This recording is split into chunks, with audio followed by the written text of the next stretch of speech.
Assalamualaikum warahmatullahi wabarakatuh. Alhamdulillah, alhamdulillahi rabbil alamin. Wassalatu wassalamu ala asrafil anbiya wal mursalin. Sayyidina Muhammadin wa ala alihi wa sahbihi ajma'in. Raditu billahi rabba wa bil islami dina wa bi Muhammadin nabiyya wa rasula. Rabbi zidni ilma wa razukni fahma. Apa kabar anak-anakku? Semoga kita tetap dalam lindungan Allah Subhanahu wa taala meskipun dalam masa pandemi saat ini. Salawat dan salam selalu tercurahkan kepada Nabi kita Muhammad sallallahu alaihi wasallam, kemudian kepada para sahabatnya dan kepada kita sampai akhir zaman. Pada pertemuan yang kelima ini kita akan bicara tentang masalah perkawinan dalam Islam atau disebut dengan dalam hukum fikih, dalam hukum Islam dengan istilah munakahat. Jadi kalau ada kata munakahat itu bicara tentang masalah perkawinan. Kawin dengan nikah itu pada dasarnya sama. Kawin itu bahasa Indonesia, nikah bahasa Arab, married bahasa Inggris.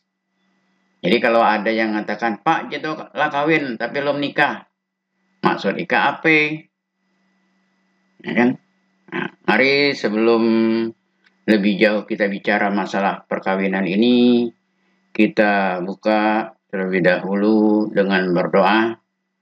A'udzubillahi minasyaitonirrajim. Bismillahirrahmanirrahim. Raditu billahi rabba wa bil islami dina wa bi Muhammadin nabiyya wa rasula. Rabbi zidni ilma wa razukni fahma. Amin ya rabbal alamin. Pertemuan yang kelima ini berkaitan dengan masalah perkawinan dalam Islam. Ini tentunya materi yang sangat menarik untuk dibicarakan.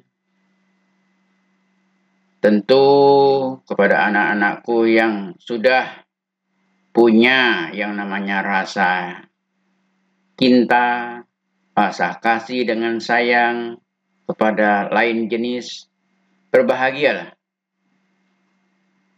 Karena memang Allah memberikan yang namanya rasa cinta, rasa kasih dan sayang itu kepada lain jenis kita. Untuk materi tentang munakahat ini tentunya dimaksud bukan supaya kalian mempraktekkannya, tapi kalian punya bekal, kalian punya ilmu. Kalau nanti kalian sudah menginjak dewasa dan ingin berumah tangga, kalian sudah punya bekal.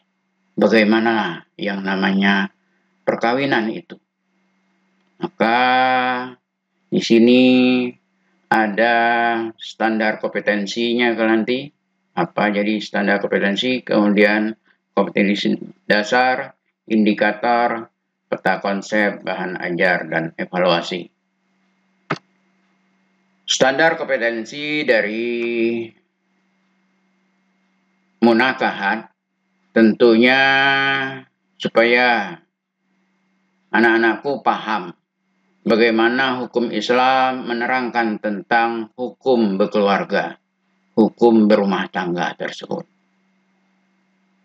Karena saat ini ada orang berumah tangga, tetapi angka perceraian, angka yang namanya talak itu makin tinggi saja. Apa sebab? Mungkin mereka tidak memahami bagaimana hukum Islam tentang berkeluarga. Selanjutnya, standar kompetensi, kalian bisa mengetahui hukum-hukum perkawinan dalam Islam. Jadi hukum-hukum perkawinan dalam Islam itu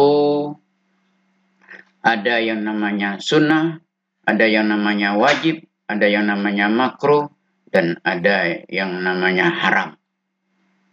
Kemudian kalian juga mengetahui hikmah dari perkawinan.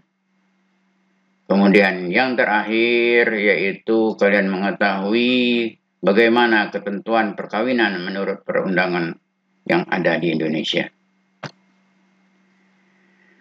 Kemudian dalam indikatornya nanti kalian akan Bapak jelaskan tentang hukum Islam tentang talak, hukum Islam tentang rujuk, hukum Islam menjelaskan tentang hikmah nikah, hikmah talak, hikmah rujuk, dan masalah perkawinan menurut undang-undang dan kompilasi hukum Islam yang ada di Indonesia ini.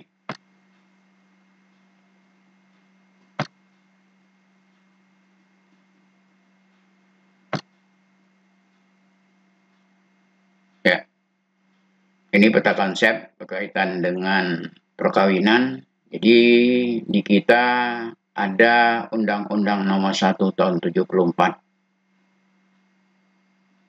Dalam Islam ada persoalan yang namanya munakahat. Maka nanti akan Bapak jelaskan apa pengertian dari yang namanya nikah menurut istilah dan menurut bahasa. Kemudian bagaimana hukum perkawinan, kemudian dalil naklinya, kemudian rukun dan syarat calon suami, calon istri, calon wali, kemudian saksi dan ijab kabul, kemudian talak, bagaimana terjadinya talak tersebut, kemudian sebab-sebab talak. Kemudian setelah talak ada yang namanya masa iddah, kemudian ada yang namanya rujuk, kemudian yang terakhir hikmah perkawinan dan hikmah daripada talak. Mari sebelum kita membicarakan tentang masalah perkawinan ini, kita baca ayat-ayat Quran yang berkaitan dengan masalah pernikahan. Kita biasakan untuk banyak membaca Al-Quran, apalagi dalam suasana pandemi pada saat ini, sehingga kita tambah iman dan tambah takwa kita kepada Allah Subhanahu wa Ta'ala. Ayat yang kita baca dua macam ayat surat, yaitu surat An-Nisa dan surat Ar-Rum. Mari anak-anak buka Al-Qur'annya. Pertama surat An-Nisa ayat 22 dan 23. A'udzu billahi minasyaitonir rajim. Bismillahirrahmanirrahim.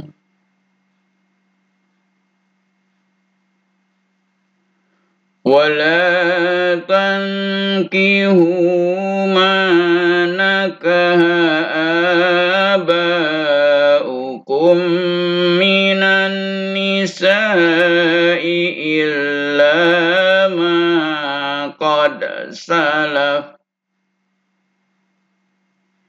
إنه كان فاحشة ومقتا وساء سبيلا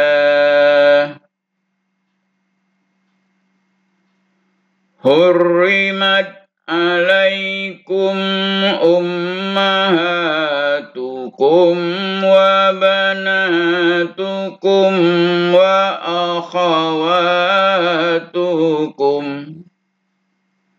وأماتكم وخالاتكم وبنات الأخ وبنات الأخت وأمهاتكم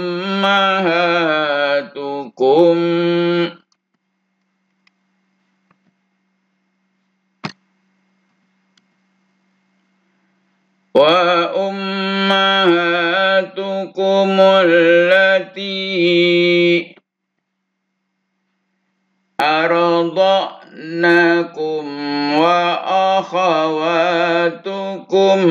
minar radha'ah wa ummahatu nisaikum wa rabaibukum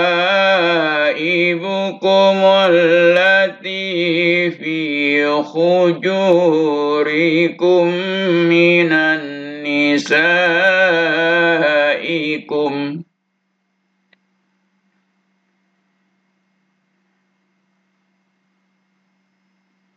allati dakhaltum bihinna fa illam takunu dakhaltum bihinna fala junaha alaikum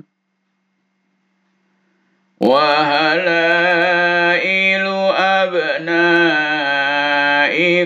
alladzina min aslabikum wa an tajma'u bainal ukhti illa ma qad salaf innallaha kana ghafurar rahima. Surat An-Nisa ayat 22-23 ini banyak bicara nanti tentang masalah muhrim. Jadi kalau laki-laki nyebut perempuan itu ada yang namanya muhrim. Kalau perempuan nyebutnya mahram. Jadi ayat ini berkaitan dengan muhrim atau mahram. Yang kedua, surat Ar-Rum ayat 21. Bismillahirrahmanirrahim. Wa min ayatihi an khalaqa lakum min anfusikum azwajan litaskunu ilaiha wa ja'ala bainakum mawaddatan wa rahmah inna fi dzalika laayatil liqaumin yatafakkarun. Shadaqallahul azim.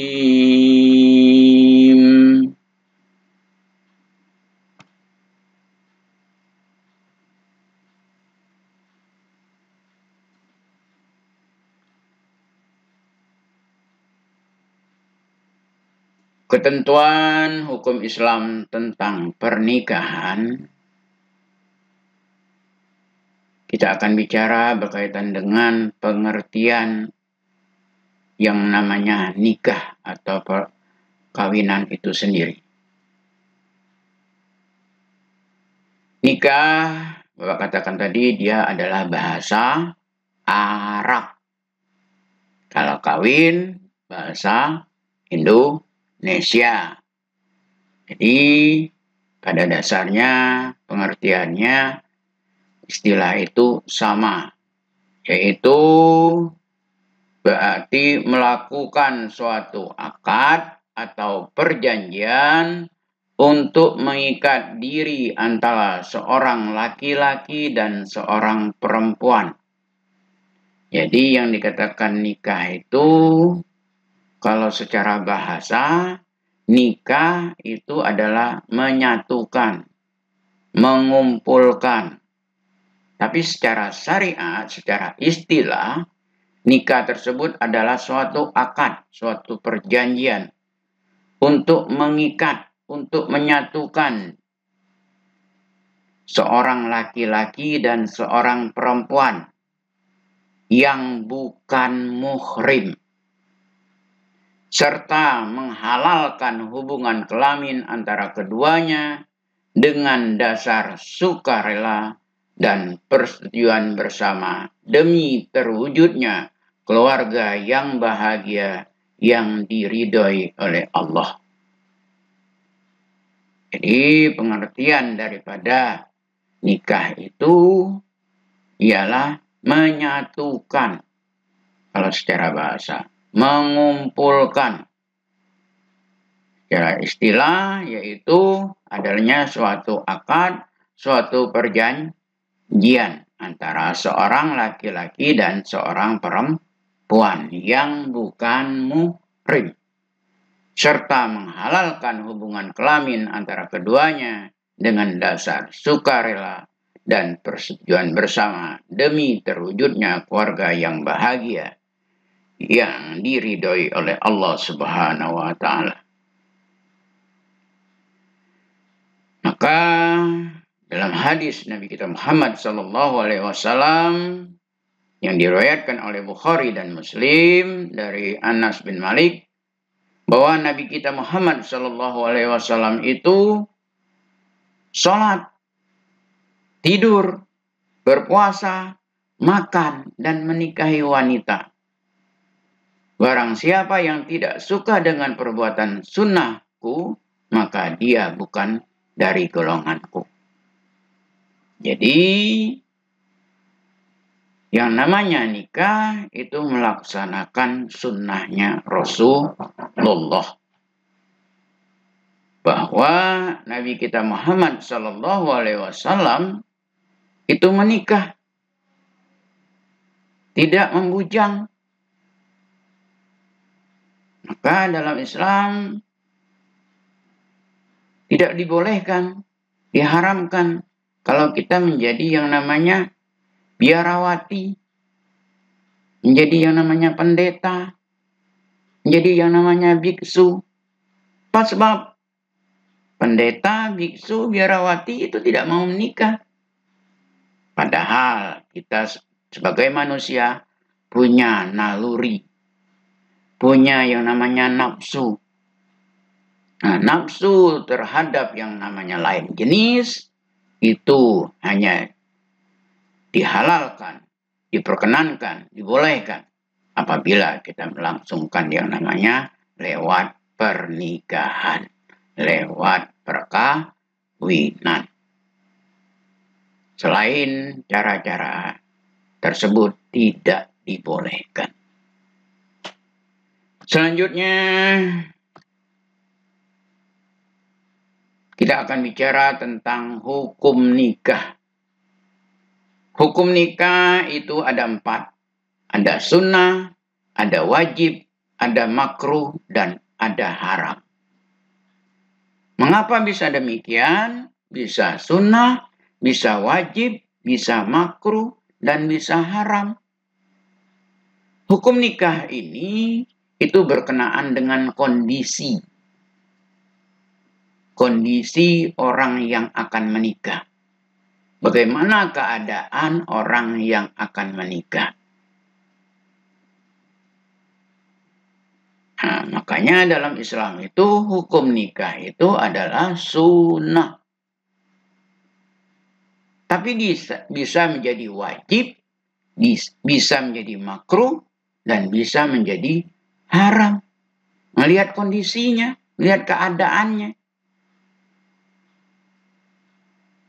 Hukum nikah yang menurut Islam itu adalah sunnah. Bagaimana pengertiannya, keadaannya? Bagi yang ingin menikah, mampu menikah, dan mampu pula mengendalikan diri dari penzinaan. Jadi walaupun tidak segera menikah, dia masih mampu untuk mengendalikan dirinya dari masalah zina. Tapi dia bisa jadi wajib. Bagaimana bisa jadi wajib? Ia khawatir kalau tidak segera menikah, dia pasti akan berbuat zina. Ya. Jadi kalau laki-laki dengan perempuan sudah lengket lah seperti perangko, Lah saling rangkulan, ya tidak usah nunggu lama-lama. Segera. Mengapa? Kalau ditunda-tunda, pasti dikhawatirkan mereka pasti akan melakukan perbuatan zina. Kemudian yang ketiga, makruh. Makruh. Bagaimana kondisinya? Mereka ingin menikah, tetapi belum mampu memberi nafkah terhadap istri dan anaknya. Jadi anak-anakku yang masih sekolah, masih yang namanya hidup dengan orang tua, belum punya penghasilan, hukum menikah bagi kalian itu adalah makruh. Kenapa? Karena belum mampu memberi nafkah. Istrinya mau diapakan? Apalagi kalau nanti punya anak. Tidak mungkin tinggal mengharap bantuan terus kepada orang tua. Maka kondisi yang demikian, kalau hanya cinta saja, modalnya hanya modal dengkul, maka hukum menikah pada kalian hukumnya makruh. Yang keempat, hukum menikah itu adalah haram. Bagi yang ingin menikah dengan maksud menyakiti wanita yang akan dinikahinya. Jadi dia menikah, dia punya maksud, ingin balas dendam misalnya. Kelak kulah nikah, ya kan? Ku cerai deh. Ku nak ngambil harta baik. Jadi kalau punya niat, punya maksud yang demikian, ingin menyakitinya saja, ingin balas dendam, karena pernah disakiti mungkin. Nah, ini hukum menikah, hukumnya haram. Selanjutnya, berkaitan dengan hukum menikah ini, ada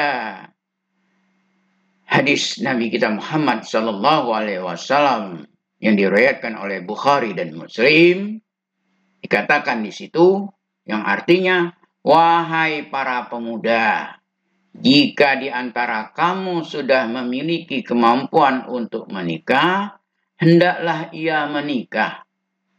Karena menikah itu dapat menjaga pandangan mata dan lebih memelihara kemaluan, kehormatan. Dan barang siapa tidak mampu menikah, hendaklah ia berpuasa. Sebab puasa itu penjaga baginya. Jadi kepada pemuda, anak laki-laki yang punya yang namanya syahwatnya yang tinggi, yang kuat, ya, yang tidak bisa yang namanya menjaga pandangan, menjaga kemaluannya, padahal dia belum mampu untuk menikah, ya berpuasa. Tapi kalau dia sudah mampu, ya segeralah untuk menikah. Jangan ditunda-tunda.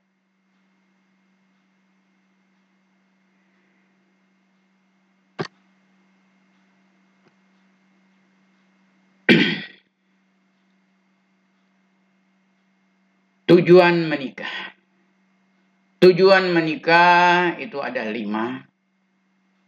Seperti dikatakan tadi di dalam surat Ar-Rum ayat 21. Tujuan menikah itu waja'ala bainakum mawaddatan wa rahmah.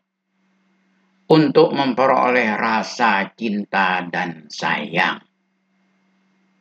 Jadi yang namanya cinta dan sayang itu sempurna apabila sudah menikah. Jadi kalau sekarang Ada yang namanya lah punya cewek, lah punya cowok, dia ngomong cinta sampai mati. Gombal. Kalau tidak dibuktikan dengan yang namanya pernikahan.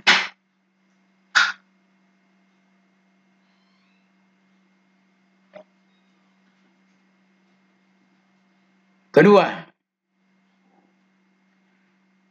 untuk memperoleh ketenangan hidup, seperti kita katakan dalam surah Ar-Rum tadi, wa min ayatihi an khalaqalakum min anfusikum azwajan litaskunu ilaiha. Dan di antara tanda-tanda kekuasaannya ialah dia menciptakan untukmu istri-istri dari jenismu sendiri, supaya kamu cenderung dan merasa tentram kepadanya. Jadi, yang namanya ketentraman itu hanya bisa kalau kita sudah menikah. Kalau lo menikah ya rasanya pening terus, mumet terus. Maka kalau sudah punya umur, sudah punya penghasilan, ya jangan ditunda-tunda. Karena kalau sudah menikah, kita akan memperoleh ketenangan hidup. Makanya kalau orang belum menikah, penghayatannya, pengamalan terhadap agamanya baru setengah. Kalau sempurna, kalau dia sudah menikah. Yang ketiga, tujuan menikah untuk memenuhi kebutuhan seksual secara sah dan diridhoi oleh Allah. Kemudian yang keempat, untuk memperoleh keturunan yang sah dalam masyarakat. Dan yang kelima, untuk mewujudkan keluarga yang bahagia di dunia dan di akhirat. Ini tujuan menikah. Maka tentunya kalian harus punya pengetahuan tentang yang namanya pernikahan. Ngapain orang menikah?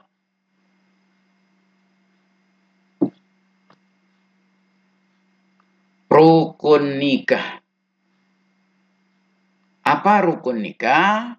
Rukun nikah ialah ketentuan-ketentuan yang harus dipenuhi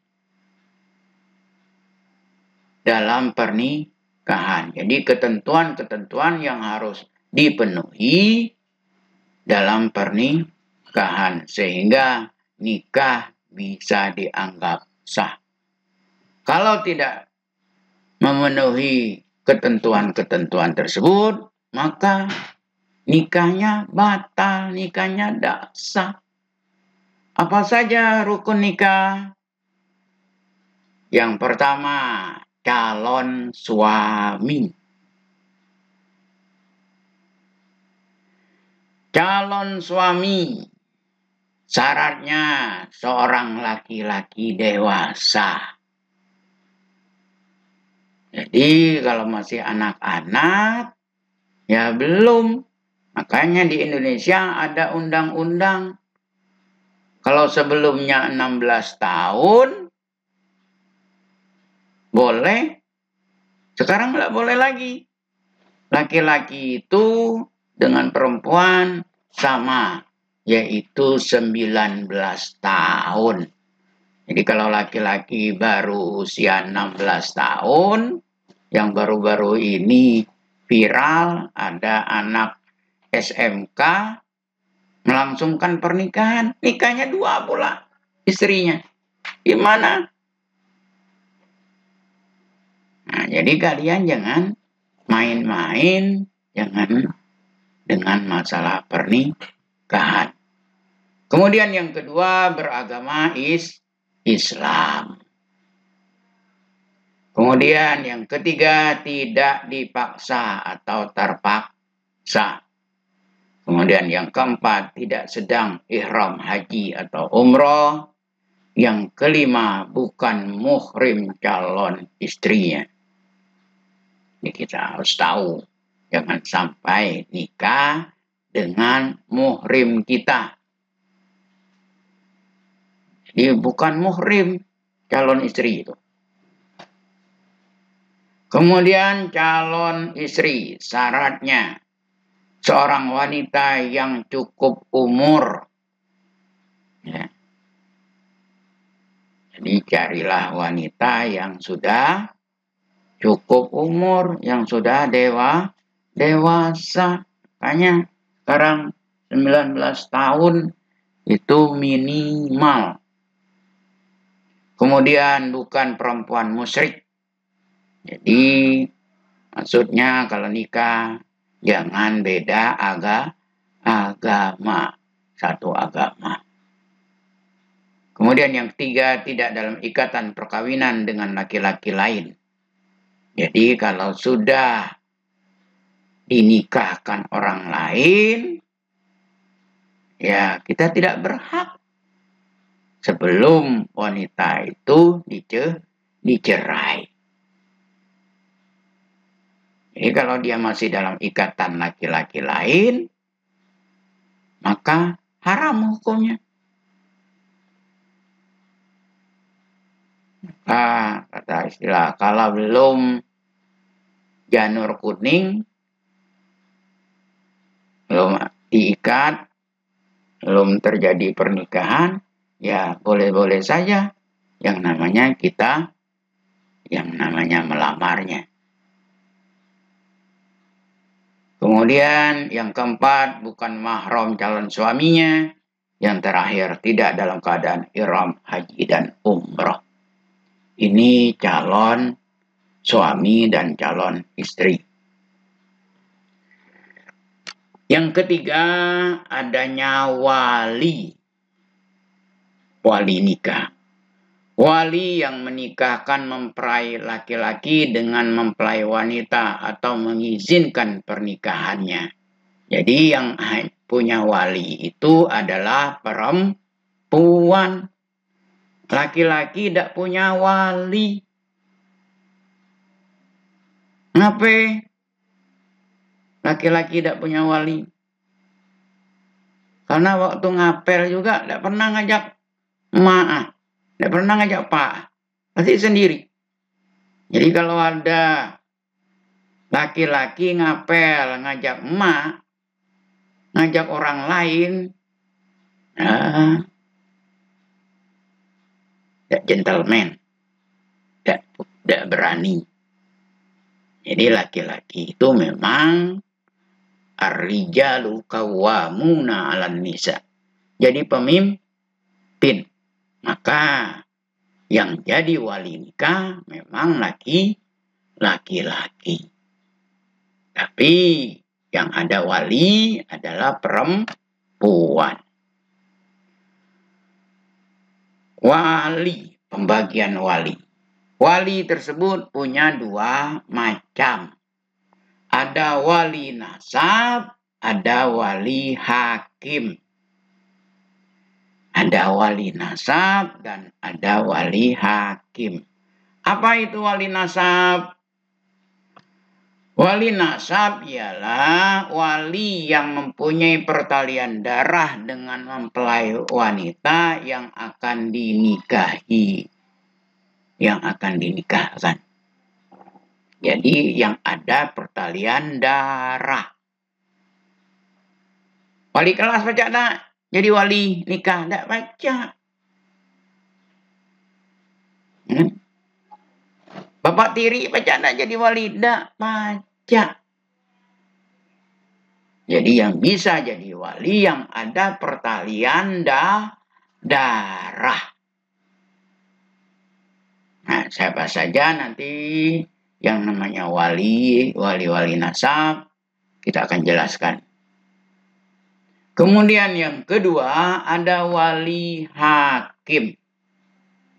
Wali hakim yaitu kepala negara yang beragama Islam. Di Indonesia, wewenang presiden sebagai wali hakim dilimpahkan kepada pembantunya, yaitu Menteri Agama. Kemudian di kita ada yang namanya kantor urusan agama kecamatan, KUA. Jadi pegawai kantor urusan agama itu boleh jadi wali hakim. Maka yang namanya kepala daerah, bupati, camat, itu bisa jadi wali hakim. Boleh menikahkan. Kalau di kita, yaitu tentunya kepala kantor urusan agama. Kalau yang namanya wali nikah sudah mengizinkan atau tidak ada yang namanya wali. Siapa yang tidak punya wali? Misalnya ada orang yang masuk Islam. Wanita kita nikahkan, dia masuk Islam. Mu'alaf. Keluarganya tidak satu pun yang Islam. Maka pakai wali hakim. Nah, syarat wali. Wali tersebut punya syarat. Beragama Islam. Laki-laki, balik, dan berakal, merdeka, dan bukan hamba sahaya, bersifat adil, kemudian tidak sedang ihram haji atau umrah. Anak-anakku yang laki-laki, kalian punya hak untuk bisa menikahkan. Kalau misalnya kalian punya ayu, kalian punya adik, kalian punya ponakan, kalian bisa menikahkan mereka. Kalian jadi wali, yang disebut dengan wali nasab. Kemudian yang berikutnya yaitu ada 2 orang saksi. Ada 2 orang saksi. Syarat saksi juga sama. Tentunya beragama Islam, laki-laki, balik, dan berakal sehat, dapat mendengar. Jadi yang namanya wali, yang namanya saksi, dapat mendengar, dapat melihat, dapat berbicara, kemudian adil, tidak dalam keadaan haji dan umrah. Kemudian yang terakhir, yang keempat, ini salah nih, yang keempat, ada akad nikah, ada ijab qabul. Ada ijab qabul. Ijab adalah ucapan dari wali dari mempelai wanita sebagai penyerahan kepada laki-laki. Misalnya, saya nikahkan anak saya Fatimah. Saya nikahkan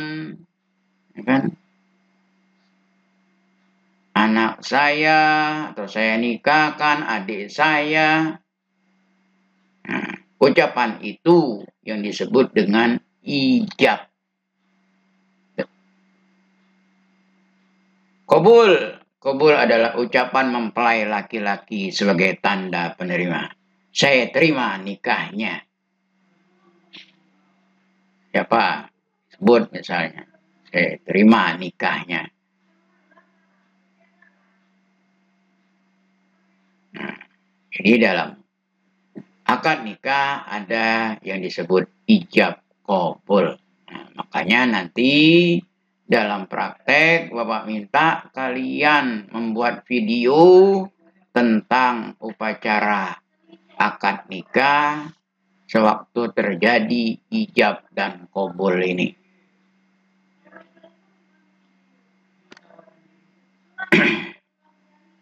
Ini tadi yang Bapak katakan muhrim. Jadi kalau wanita, kita laki-laki nyebutnya muhrim. Jadi muhrim itu artinya wanita yang haram dinikahi. Kalau kalian wanita nyebutnya mahram. Jadi artinya diharamkan.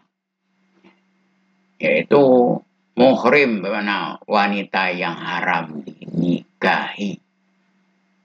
Jadi jangan sampai salah. Kenang ika kelak nyebut beri ulangan pengertian. Apa itu muhrim? Jawaban yang rapi, kita banyak ngeracau. Karena tidak pernah denger. Apa itu muhrim? Muhrim dengan bukan muhrim beda. Kita nikah itu dengan yang bukan muhrim. Kalau muhrim haram. Siapa saja muhrim itu? Ya. Muhrim yang pertama karena keturunan. Karena keturunan. Jadi yang ada hubungan darah. Sampai bayi wanita itu ibu kandung. Dan seterusnya ke atas nenek. Terus. Mak anek. Uyut. Kemudian anak perempuan kandung. Dan seterusnya ke bawah. Cucu. Kan anak perempuan. Saudara perempuan sekandung. Sebapak atau seibu. Saudara perempuan sekandung, sebapak atau seibu. Kemudian yang keempat, anak perempuan dari saudara laki-laki dan seterusnya ke bawah. Anak perempuan dari saudara perempuan dan seterusnya ke bawah. Paham tak? Ya, dipahami. Jangan sampai tidak punya lampu, tidak punya rambu bahasa anak nikah.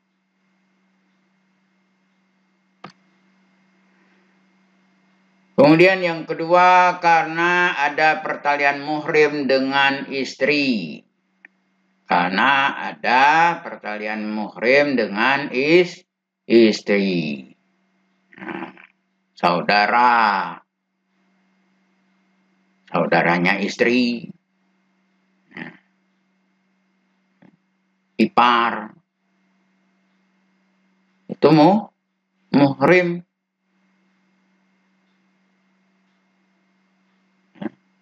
Mertua, temu muhrim karena ada pertalian muhrim dengan istri.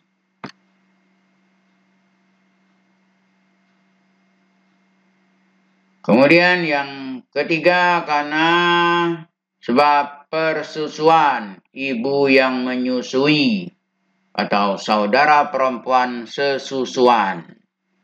Jadi wanita itu boleh yang namanya menyusui meskipun bukan anak kandungnya. Tapi yang namanya ibu susuan itu akan jadi muhrim. Itu juga kalau kalian punya saudara satu susuan. Dia juga akan jadi yang namanya muhrim. Kemudian yang terakhir yang namanya muhrim itu karena sebab perkawinan. Nah, ibu dari istri, tadi mertua, anak tiri apabila suami sudah berkumpul dengan ibunya. Jadi yang namanya anak tiri itu muhrim. Karena apa? Karena sebab perkawinan. Kalau sudah nikah dengan ibu, anaknya jadi muhrim. Ibu tiri, baik sudah dicerai atau belum. Ya. Jadi yang namanya ibu tiri itu muhrim. menantu, baik yang sudah dicerai atau belum. Nah, mudah-mudahan anakku paham nih. Jangan tidak tahu dengan yang namanya muhrim. Nah, itu tadi ayat yang kita baca pada awal-awal tadi bahwa siapa saja muhrim itu dalam surat An-Nisa ayat 23. Selanjutnya dalam perkawinan ada kewajiban suami dan istri. Nah, ini yang terkadang dalam perkawinan itu tidak dipahami oleh suami atau istri. Kenapa? Karena masing-masing hanya nuntut haknya saja, tidak tahu kewajiban. Maka angka perceraian di kita ini lebih dari 80%. Jadi orang-orang yang menikah lebih dari 80% mengalami yang namanya perceraian. Jadi anak-anakku hati-hati karena angka perceraian itu makin banyak. Apalagi pada masa-masa pandemik seperti saat sekarang. Yang namanya pengadilan agama itu ramai karena terjadinya talak. Terjadinya cerai. Apa sebab? Karena suami dan istri tidak tahu tentang kewajiban. Nah, jadi kalian mau paham pengetahuan kalian tentang masalah kewajiban dalam perkawinan. Bagaimana kewajiban dari suami? Kewajiban suami itu memberi nafkah. Jadi yang namanya memberi nafkah itu suami, bukan istri. Jadi kita sebagai laki-laki, ya, memang kewajiban kita memberi nafkah. Jangan hanya nafkah lahir, nafkah batin juga, atau hanya kasih sayang baik. Tapi nafkah lahirnya makan, minum, rumah, sandang, pangan, itu kewajiban suami. Kemudian B, memimpin serta membimbing istri dan anak-anaknya. Jadi yang namanya suami harus bisa memimpin, bisa membimbing, bisa mendidik istri dan anak-anaknya. Jadi jangan yang namanya pemimpin, ada yang modal yang namanya otoriter, diktator, nak menang sendiri pakai kekerasan. Nah, jadi lihat pemimpin. Pakai cara apa? Yang namanya memimpin. Jangan sampai anak, istri main pukul. Kemudian C, bergaul dengan istri dan anak-anak yang baik. Jadi bisa yang namanya bergaul dengan istri dan anak-anak yang baik. Kemudian yang D, menjaga istri dan anak dari bencana. Kemudian yang E, membantu istri dalam tugas sehari-hari. Jadi suami boleh yang namanya membantu, wajib membantu. Misalnya suami bangun pagi-pagi, masak, bisa saja. Nyuci, boleh. Suaminya nyuci baju, istrinya gosok. Istri masak, suami bantu ngurus anak.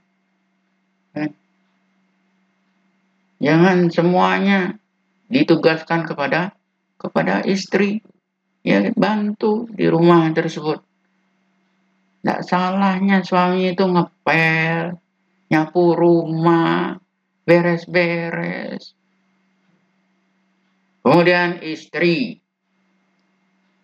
Kewajiban istri taat pada suami dalam batas yang sesuai dengan ajaran Islam. Kemudian B, memelihara diri serta kehormatan dan harta benda suami.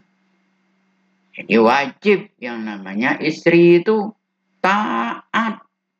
Kemudian memelihara diri dan kehormatannya dan harta benda suami. Kemudian yang C, membantu suami dalam memimpin keselamatan dan kesejahteraan keluarga. Jadi sifatnya hanya membantu dalam memimpin anak-anak. Tak salahnya ibunya yang didik, yang bantu.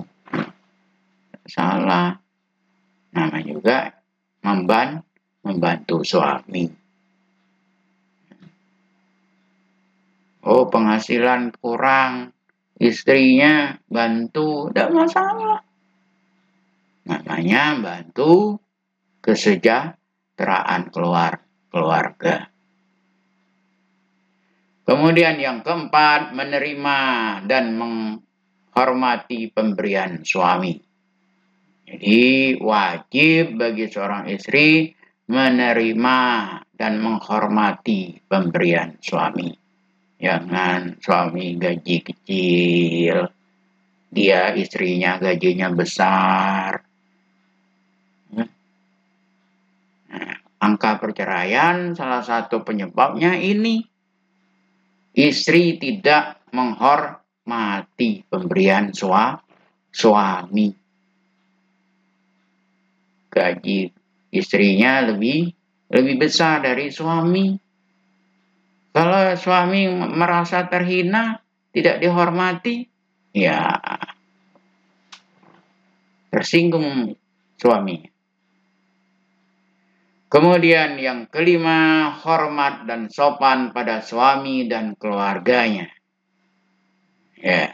Jadi bagaimanapun yang namanya istri itu harus hormat dan sopan pada suami dan keluarganya. Jadi kita nikah dengan laki-laki, kita nikah dengan perempuan, itu sudah besar. Waktu kecil dia punya keluarga. Dia punya ibu, dia punya bapak. Nah, kita harus menghormati, harus sopan. Kemudian yang terakhir, memelihara dan mengasuh dan mendidik anak.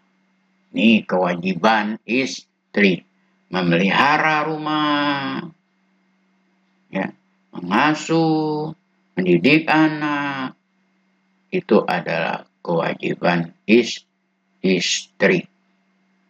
Makanya apapun yang terjadi, yang namanya istri itu jangan sampai meninggalkan rumah. Ya. Ada masalah sedikit, istri keluar dari rumah.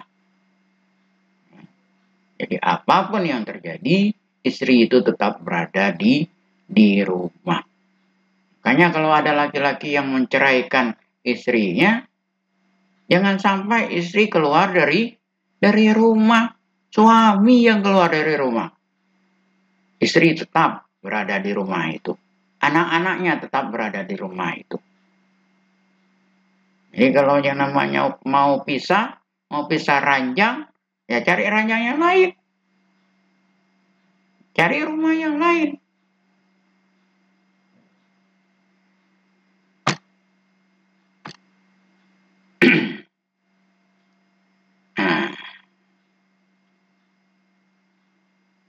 Kewajiban suami istri, kalau masing-masing pihak, suami atau istrinya tidak memahami, inilah yang kata Bapak kan tadi, bahwa terjadi yang namanya talak. terjadi yang namanya cerai. Jadi cerai atau talak itu terjadi banyak kaitannya dengan masalah kewajiban. Jadi suami istri tidak tahu masalah kewajiban. Perceraian atau talak. Jadi talak atau cerai itu artinya putus ikatan perkawinan antara suami dan istri. Makanya perkawinan itu ikatan yang kokoh. Ikatan yang kokoh. Tidak mudah untuk diputuskan. Makanya syaitan yang paling tinggi derajatnya, iblis yang paling tinggi derajatnya apabila dia bisa yang namanya memutuskan perkawinan, perceraian antara suami dan istri. Jadi kalau suami istri itu bisa putus, maka setan yang demikian derajatnya setan yang paling tinggi. Tapi kalau hanya menggoda orang sholat, ngoda orang baca berkelahi. Tapi kalau sampai yang namanya suami istri itu cerai, ya, itu iblis yang paling tinggi derajatnya. Makanya kita jangan sampai bisa diputuskan oleh yang namanya perkawinan. Jadi kalau sudah nikah, jangan sampai terjadi cerai. Cerai, talak, itu adalah ucapan. Talak itu adalah ucapan. Ucapan siapa? Ucapan suami. Ya. Jadi 5 huruf ini kalau sudah nikah jangan sampai suami suka yang namanya menggunakan kata-kata ini. Kata talak, kata cerai. Simpen jauh-jauh, jangan sampai terbuka kata ini. Begitu juga wanita. Jangan dikit-dikit berkelahi nyebut kata talak, kata cerai. Wanita yang suka nyebut kata talak, kata cerai, maka dia tidak akan mendapatkan baunya surga. Tidak akan mendapatkan yang namanya ketentraman dalam pernikahan. Maka kata-kata talak, kata-kata cerai, itu bisa saja dilakukan dengan menggunakan sindiran. Nah, kapulang baiklah ke rumah emak kah. Nah, itu bisa menyebabkan kata talak. Atau sekarang pakai media misalnya. Suaminya ngirim SMS, suaminya nelpon misalnya. Tidak berani berkata langsung. Itu bisa menyebabkan terjadinya talak. Ya, maka laki-laki itu yang didengar wanita biasanya adalah ucapannya. Kemudian yang selanjutnya, ini tadi katakan bahwa yang namanya talak itu melepaskan ikatan pernikahan dengan mengucap secara sukarela oleh pihak suami. Jadi yang namanya talak itu adalah ucapan. Jadi ucapannya suami.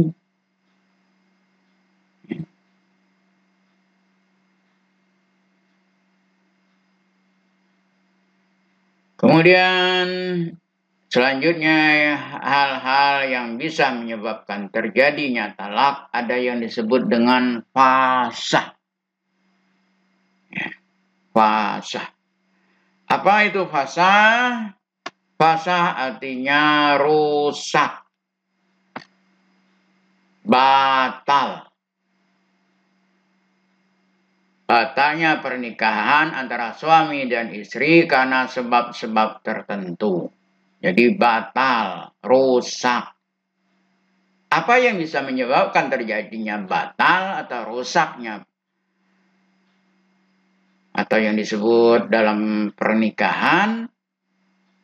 Jadi misalnya waktu nikah, suami belum tahu bahwa istrinya itu muhrim apa bukan. Setelah nikah baru tahu bahwa istrinya ini adalah muhrim. Muhrim karena persusuan misalnya. Maka pasah. Batal. Jangan diteruskan. Cerai pernikahan itu. Atau misalnya waktu nikah wanitanya masuk Islam. Atau nikah dengan suami yang mu'alaf masuk Islam dia. Tapi setelah berlangsung pernikahan itu, tiba-tiba suami istri ini kembali kepada agamanya semula. Murtad, misalnya. Kembali dia murtad. Ikut kongian lagi. Ikut Natal lagi, misalnya. Perkawinan yang demikian fasah, batal, cerai. Ada usah lagi dilanjutkan pernikahan yang demikian. Percuma.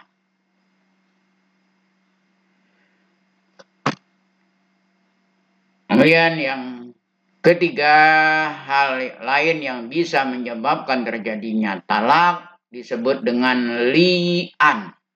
Li'an. Li'an. Li'an.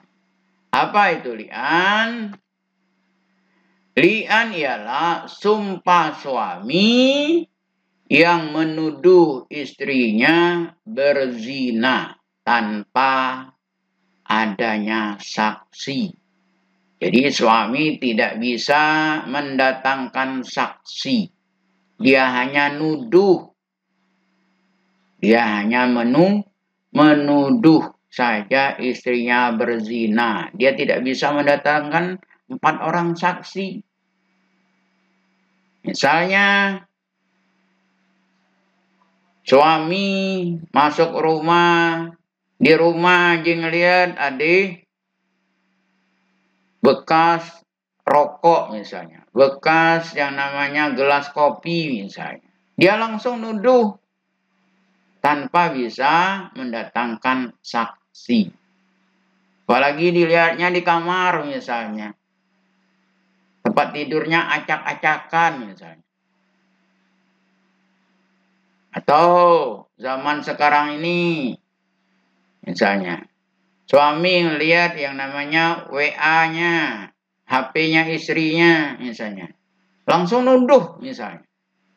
Istrinya berzina. Tanpa dia bisa mendatangkan 4 orang saksi. Jadi kalau suami mengeluarkan kata-kata istrinya berzina, maka itu bisa menyebabkan terjadinya talak, terjadinya cerai. Apa sebab? Karena wanita kalau sudah jadi istri, pastilah wanita itu banyak yang setia. Banyak yang setia ketimbang tidak setia. Yang tidak setia ini biasanya laki-laki. Yang setia itu perempuan. Makanya yang boleh poligami itu suami. Istri tidak boleh. Istri tidak boleh yang namanya poliandri. Yang boleh poligami itu adalah suami. Makanya istri itu biasanya setia. Ya, jangan dituduh-tuduh. Makanya talak, fasah, li'an, ini berkaitan biasanya dengan masalah ucapan. Ada lagi yang namanya ucapan. Khulu. Apa itu khulu? Khulu adalah talak yang dijatuhkan suami kepada istrinya atas permintaan istri. Jadi hulu ini biasanya disebut dengan gugat cerai. Jadi istri menggugat cerai. Bagaimana cara istri bisa menggugat cerai? Maka dalam perkawinan sewaktu terjadi yang namanya ijab kabul, setelah ijab kabul suami menyebut taklik talak. Apa taklik talak itu? Misalnya, satu, apabila saya suami tidak memberi nafkah selama 3 bulan dan istri saya tidak ridho, tidak terima, bisa jatuh talaknya. Makanya istri boleh gugat. Lah 3 bulan tidak beri nafkah. Suruh makan di mana? Padahal suaminya bekerja. Istri ya suruh ngemis.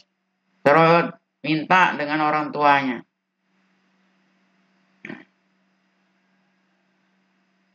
Dua, suami selama 6 bulan tidak beri nafkah lahir maupun batin. Gak bisa yang namanya istri menggugat cerai. Yang ketiga, suami menyakiti badan. Menyakiti badan, main pukul KDRT. Kemudian yang keempat, suami jadi bang toyib. 2 kali puasa, 2 kali lebaran, tidak tahu lagi berita. Nah, ini bisa menyebabkan yang namanya hulu, gugat cerai. Bagaimana? Istri mengajukan ke pengadilan agama. Kemudian memberi yang namanya uang iwat, uang tebusan. Berapa uang tebusannya? 10.000 rupiah. Jadi suami harganya hanya 10.000. Dan beri uangnya 10.000. Gugat suami yang demikian. Nah, maka yang sering banyak terjadi sekarang ini adalah istri yang menggugat cerai. Kenapa? Karena suami tidak bertanggung jawab. Sering terjadi yang namanya KDRT.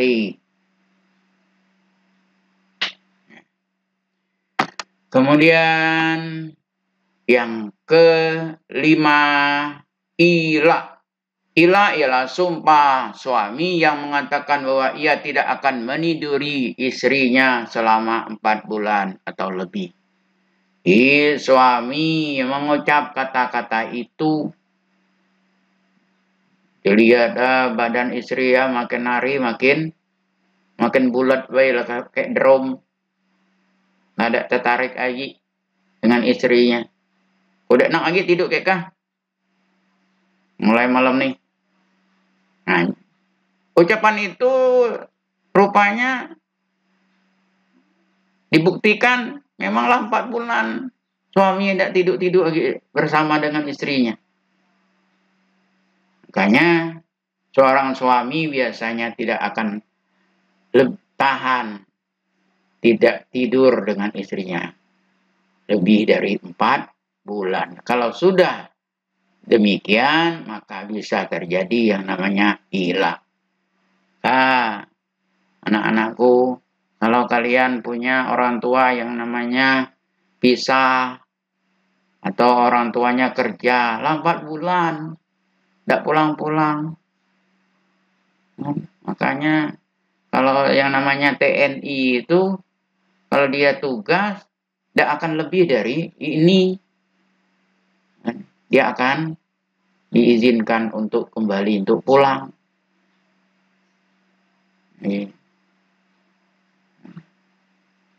Makanya kalau belajar, suaminya belajar, kalaulah lebih dari misalnya 1 tahun, lah lebih baik istri juga ikut.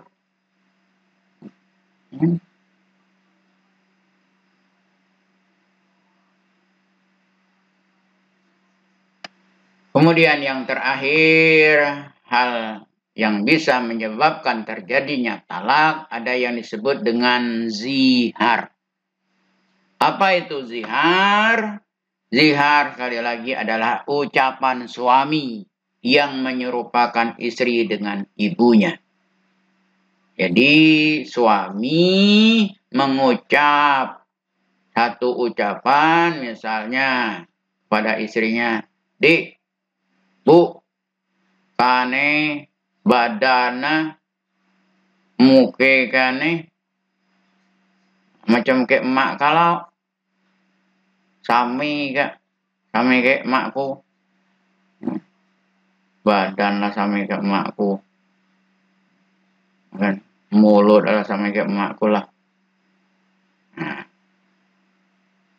jadi kalau ucapan itu dilakukan oleh seorang suami, maka itu bisa menyebabkan terjadinya talak, terjadinya cerai.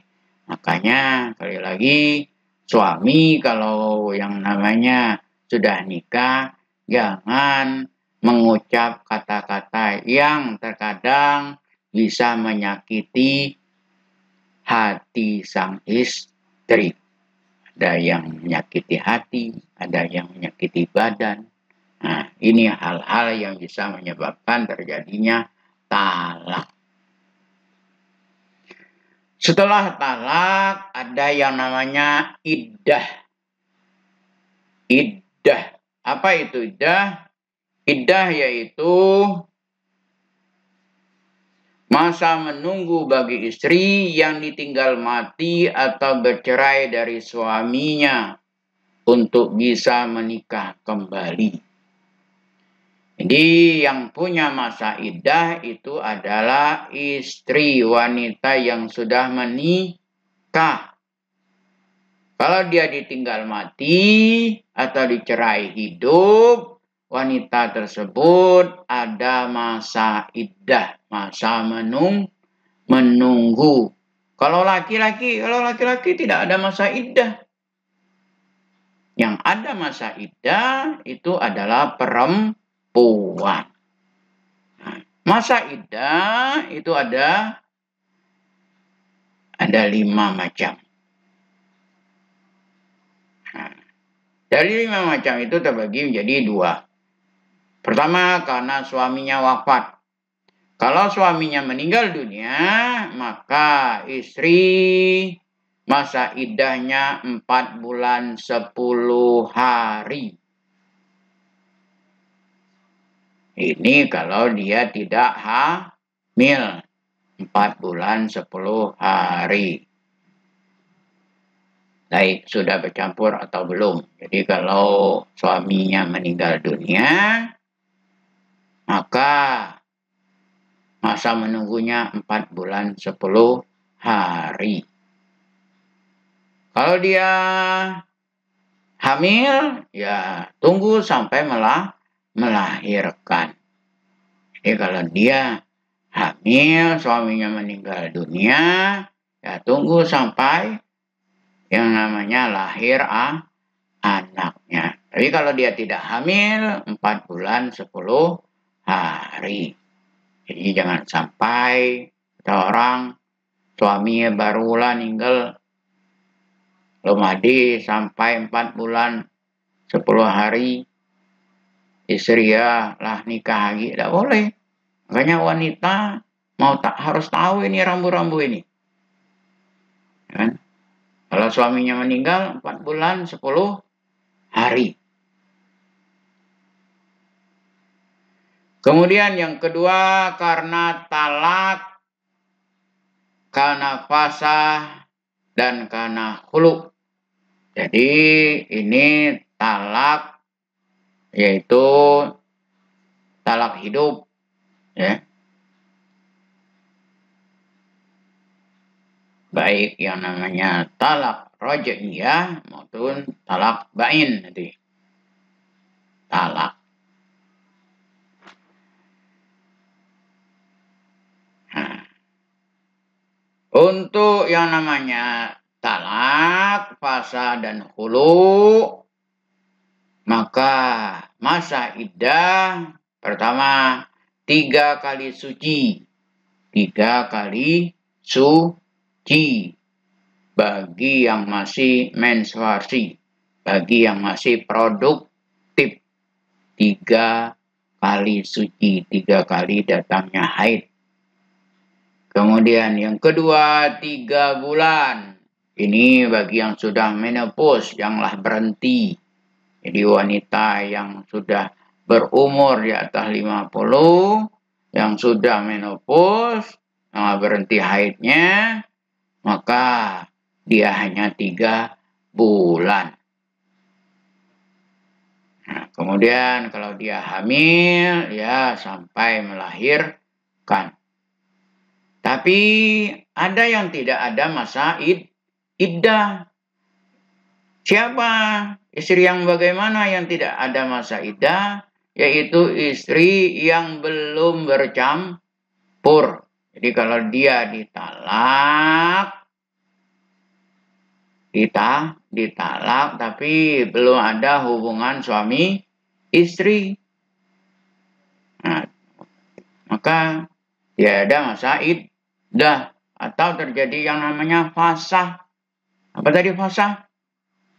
Batal pernikahannya. Baru nikah. Nah, itu baru nikah, dilihatnya si istrinya. Kan? Rupanya badannya atasnya putih, bawahnya hitam, belak. Suami tidak enak. Nah, kemudian dicerai. Nah, atau misalnya istrinya selesai nikah kumat, jadi orang gili. Nikah dengan orang gili, tidak kawal lah. Tapi belum bercampur. Itu tidak ada masa iddah. Hulu. Bagi istri yang mengalami yang namanya hulu. Suaminya misalnya pakai tendang, pakai tampar misalnya, pakai kekerasan, boleh yang namanya tidak ada masa iddah kalau dia memang belum bercampur. Rujuk. Setelah yang namanya talak, iddah, ada yang namanya rujuk. Apa itu rujuk? Rujuk artinya kembalinya suami kepada ikatan pernikahan dengan istrinya yang dicerai dalam masa iddah. Jadi kalau masih dalam masa iddah, suami kembali, itu namanya rujuk. Ya. Kalaulah habis masa iddah, lah lebih dari 3 bulan, lah lebih dari yang namanya 4 bulan. Jadi lah lebih 3 kali suci lah selesai yang namanya haid, belumlah suami nyebut kata-kata rujuk kembali. Maka kalau sudah demikian, maka nikah ulang. Minta lagi yang namanya mas kawinnya. Minta lagi maharnya.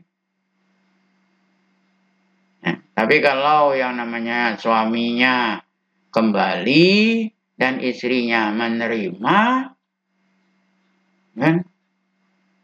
Kembalinya suami itu namanya rujuk. Rukun rujuk, istri sudah bercampur dengan suami yang mentalakkannya dan masih berada dalam masa iddah. Kemudian kedua, keinginan rujuk suami atas kehendaknya sendiri, bukan terpaksa. Kemudian ada 2 orang saksi yang adil. Kemudian ada sigot, ada ucapan. Jadi, nak diucap, ya, boleh, tidak pakai ucap. Nak ngucap, jadi laki-laki itu. Hukum rujuk. Hukum rujuk ada yang wajib. Jadi wajib untuk kembali. Wajib untuk kembali, untuk rujuk itu yang bagaimana? Jika suami sebelum mentalak, suami belum menyempurnakan pembagian waktunya. Misal, terjadi yang namanya suami itu poligami. Dia belum yang namanya bisa mengatur waktunya. Istrinya lah minta cerai dulu. Kan tidak tahu ngapain. Kan terjadi yang namanya talak. Nah, padahal suami bisa saja menyempurnakan membagi waktunya meskipun dia poligami. Nah, apa sebab? Karena kalau terjadi cerai, banyak hal yang dirugikan. Kalau terjadi demikian, ya sebaiknya yang namanya suaminya rujuk kembali. Karena apa?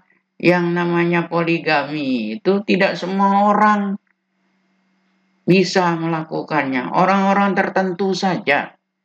Jadi kalau terjadi poligami, ya jangan terjadi yang namanya perceraian. Bagi saja waktunya. Kalau sudah terjadi. Jadi antisipasi saja supaya tidak terjadi. Kalau terjadi, ya waktunya saja dibagi, disempurnakan. Bagaimana? Apa sebab? Kalau terjadi cerai, maka akan lebih banyak yang dirugikan. Maka kalau situasinya demikian, maka hukum rujuk itu wajib.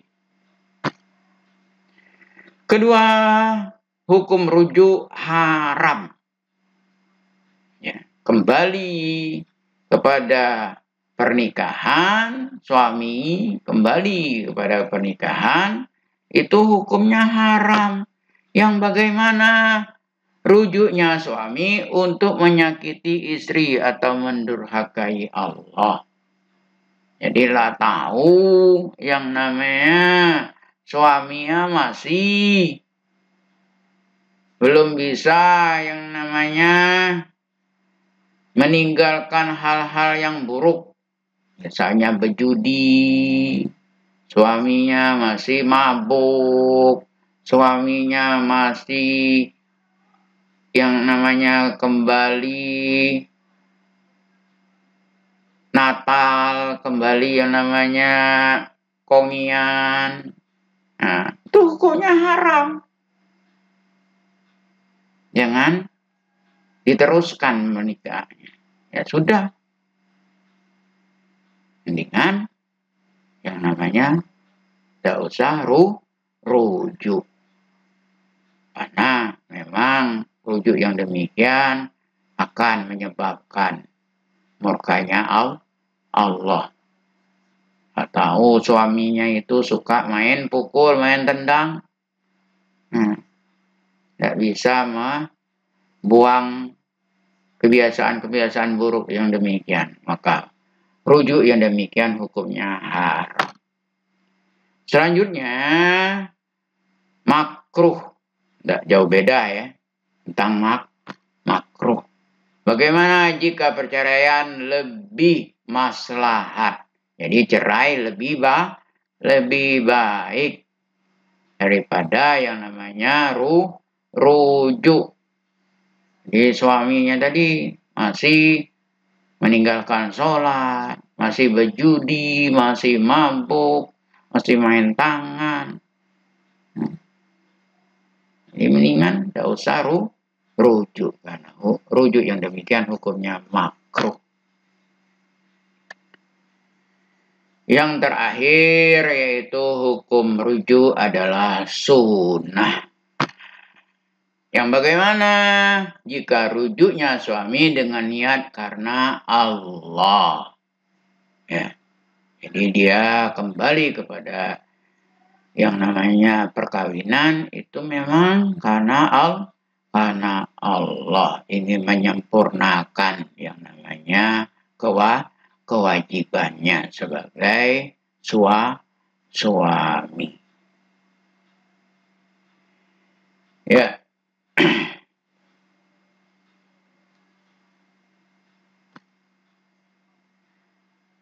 hikmah pernikahan. Jadi kalau sudah memahami yang namanya masalah nikah, rukun nikah, kemudian talak, rujuk, selanjutnya ada hikmah dalam pernikahan. Hikmah pernikahan itu ada 5. Pertama, pernikahan merupakan jalan keluar yang paling baik untuk memenuhi kebutuhan seksual. Jadi tidak ada jalan lain bagi yang namanya laki-laki dan wanita yang punya kebutuhan seksual. Hanya melalui pernikahan. Karena laki-laki dengan wanita itu memang punya kebutuhan seksual. Maka jalan yang terbaik adalah dengan menikah. Kedua, pernikahan merupakan jalan terbaik untuk memuliakan anak, memperbanyak keturunan, melestarikan hidup manusia, dan memelihara nasab. Jadi, jalan terbaik dalam memuliakan anak, mendapatkan keturunan, memelihara yang namanya keturunan kita itu dengan nikah. Ketiga, pernikahan menumbuhkan naluri kebapaan dan keibuan yang menumbuhkan pula perasaan cinta dan kasih sayang. Keempat, pernikahan menimbulkan sikap rajin dan sungguh-sungguh dalam bekerja karena adanya rasa tanggung jawab terhadap keluarga. Jadi, disinilah kita akan lihat apakah laki-laki dengan wanita itu orang yang rajin, orang yang bertanggung jawab apabila dia sudah berkeluarga. Maka suami itu harus bisa mendidik. Kalau tidak bisa mendidik, ya jangan langsung dicerai. Ya. Maka talak itu adalah langkah yang terakhir.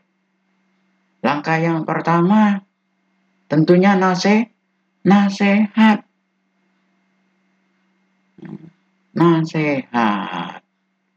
Nasihat masih berapa lama diperlukan untuk suatu pernikahan?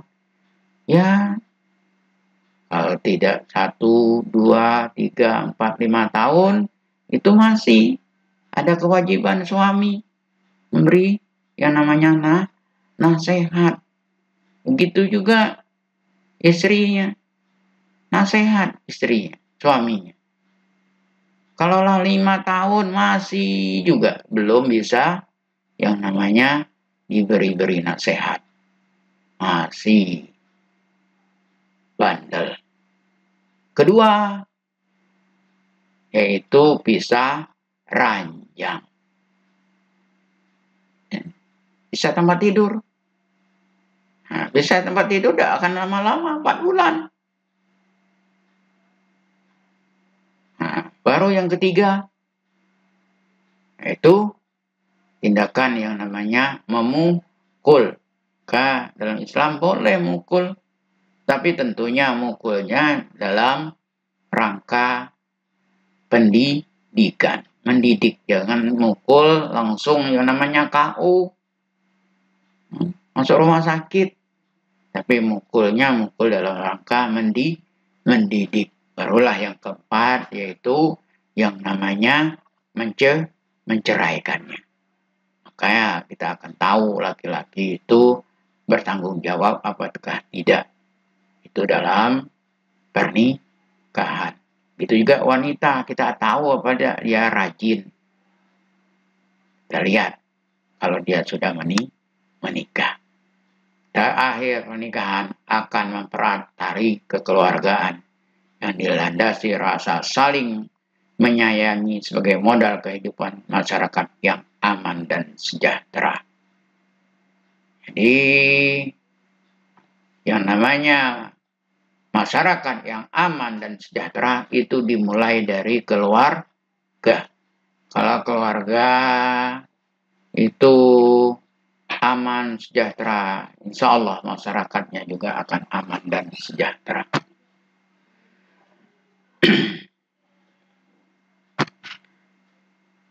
Selanjutnya, perkawinan menurut Undang-Undang Nomor 1 Tahun 74.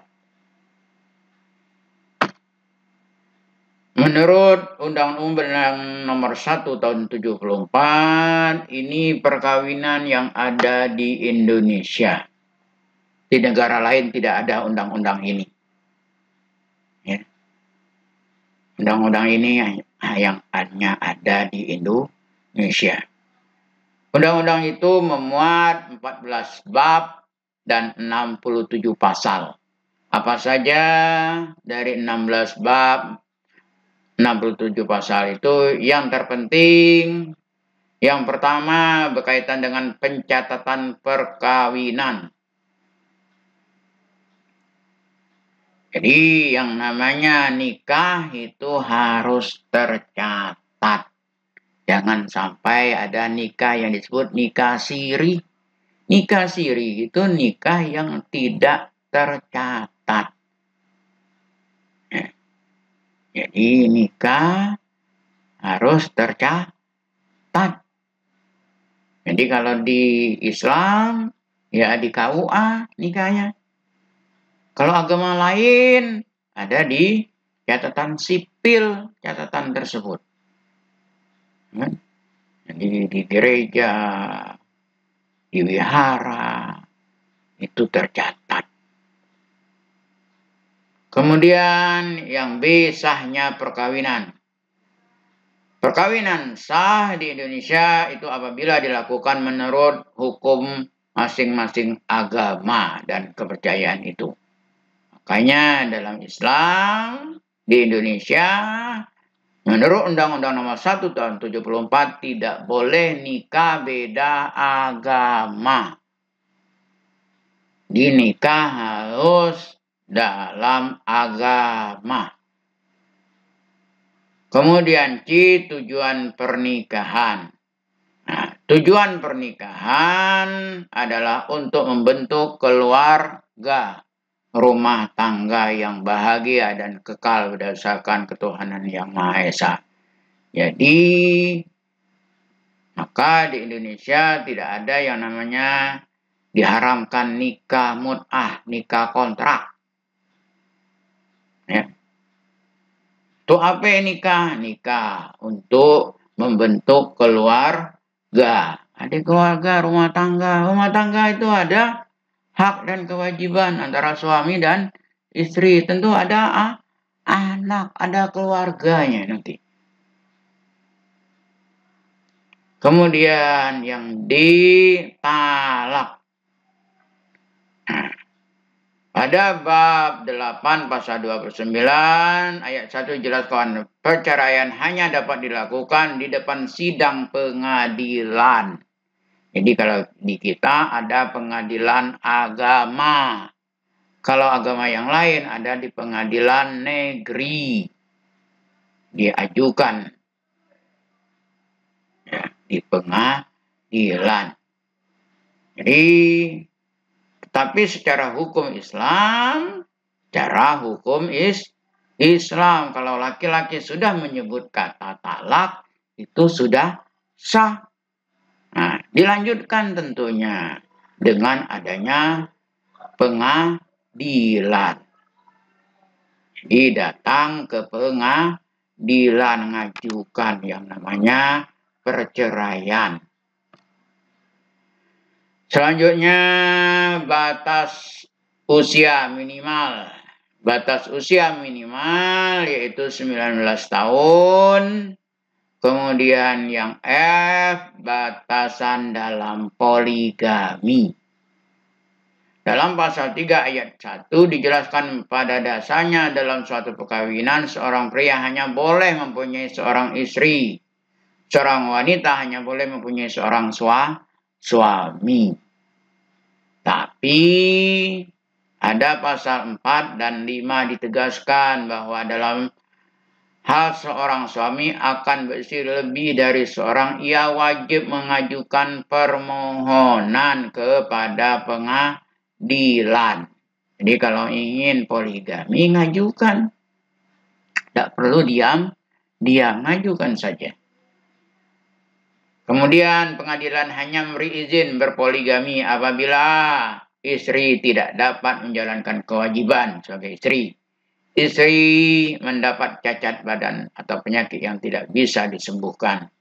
Kemudian istri tidak dapat melahirkan keturunan. Kemudian adanya persetujuan dari istri. Adanya kepastian bahwa suami mampu menjamin keperluan hidup istri dan anak-anaknya. Ini syarat yang ingin berpoligami. Ya. Makanya tidak usah diam-diam kalau ingin poligami. Kalau istri setuju, ya boleh. Kemudian yang selanjutnya tentang akta nikah. Ini bagi yang namanya pegawai negeri sipil.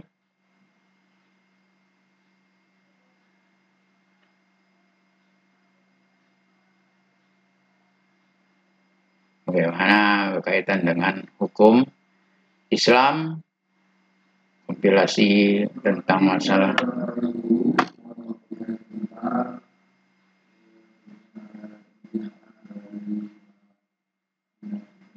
Kemudian terakhir tentang kawin hamil. Ini kawin hamil. Bagaimana menikahkan wanita yang sudah hamil. Jadi seorang wanita hamil di luar nikah dapat dinikahkan dengan pria yang menghamilinya. Kemudian perkawinan dengan wanita hamil itu dapat dilangsungkan tanpa menunggu kelahiran terlebih dahulu. Kemudian dengan dilangsungkan pernikahan pada saat wanita hamil tidak diperlukan perkawinan ulang. Ini penjelasan tentang yang namanya kompilasi hukum Islam berkaitan dengan menikahkan wanita dalam kondisi hamil. Selanjutnya yang terakhir yaitu tugas yang kelima tentang masalah pernikahan ini, yaitu tugasnya ada dua.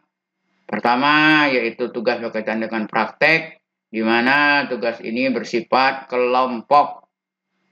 Ya, jadi kelompok ini berdasarkan jenis kelamin. Jadi yang laki-laki kumpul dengan kawannya yang laki-laki, terdiri ada 4 atau sampai 6 orang untuk membuat yang namanya video yang menarik, yang terbaik tentang acara ijab kabul.